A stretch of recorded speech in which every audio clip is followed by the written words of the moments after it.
The iPod has a long and storied history. The portable music player has gone through many iterations and is one of the key products in bringing Apple back from the brink of collapse. But today, the iPod is all but gone from our world. Apple discontinued the iPod Classic in 2014, the Nano and Shuffle in 2017, leaving only the iPod Touch. The iPod Touch 7th generation is overshadowed by the iPhone, iPad, and Mac, languishing on the shelves, seemingly forgotten by the very company its ancestors helped save. Today, I want to take a look at the iPod Touch 7th generation. Why does this thing exist?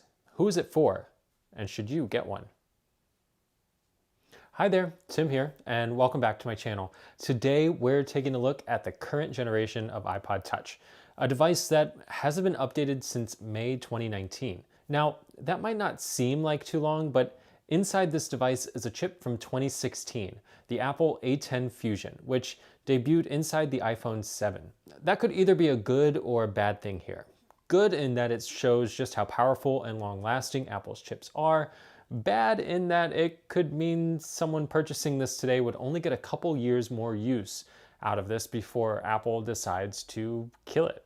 The A10 Fusion chip features 4 cores, 2 high performance and 2 energy efficient.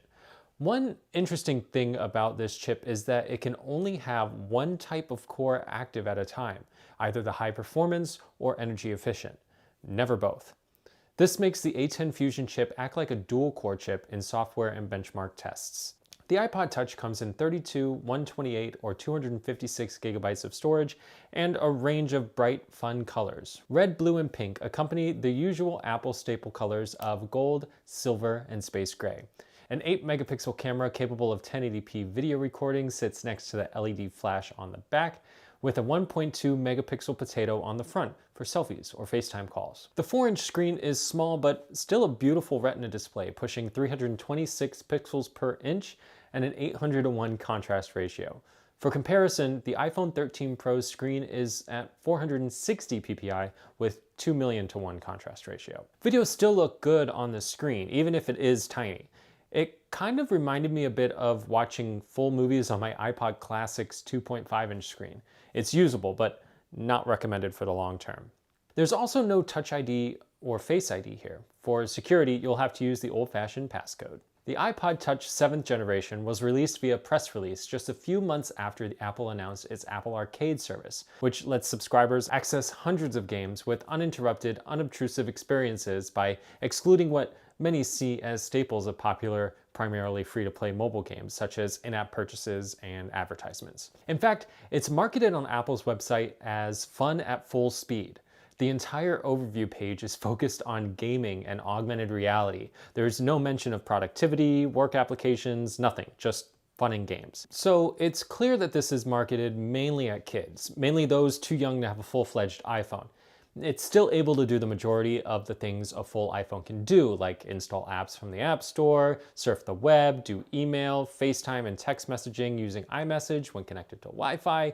It's the full iOS experience without the cellular connectivity. The only real thing to complain about here, aside from the old chip, is the battery life. Apple claims 40 hours of battery life with music playback and 8 hours of video playback.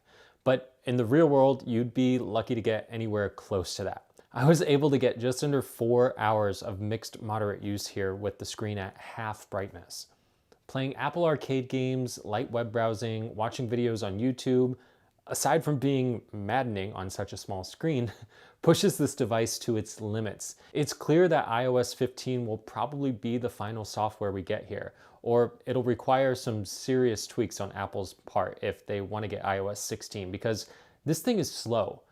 Not waiting minutes for an app to load slow, but a couple of seconds slow for everything you do, which adds up.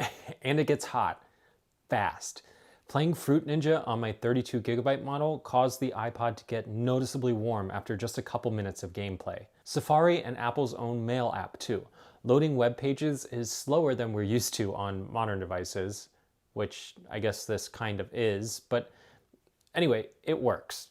Mostly. In short, I wouldn't recommend this for use as a daily driver.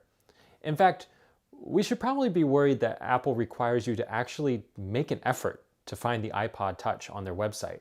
I had to do a Google search to get a link to the product page to buy this blue version. To me, it's clear that Apple is quietly taking the iPod Touch out back to put it out of its misery. But I don't think they should.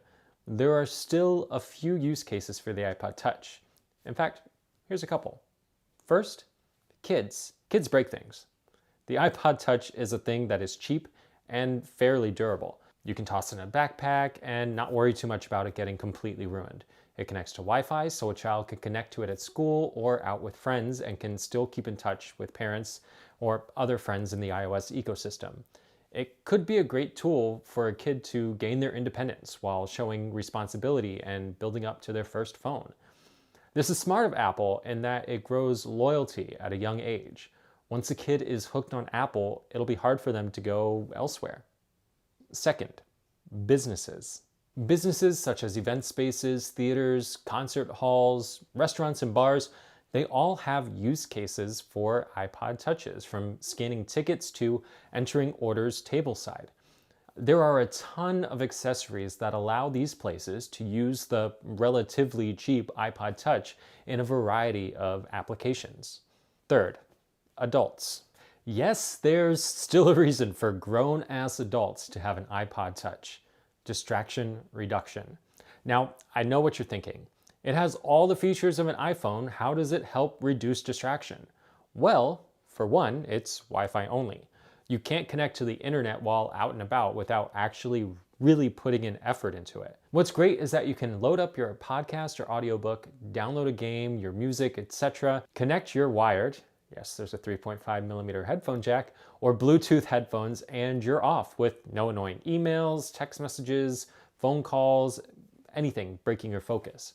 In conclusion, it's clear that the iPod Touch isn't long for this world, and it'll be interesting to see how Apple finally kills the iPod line, or even more so, how they keep it alive. It may even be relegated to business buyers only. Who knows? But the fact remains that the iPod's glory days are well behind it.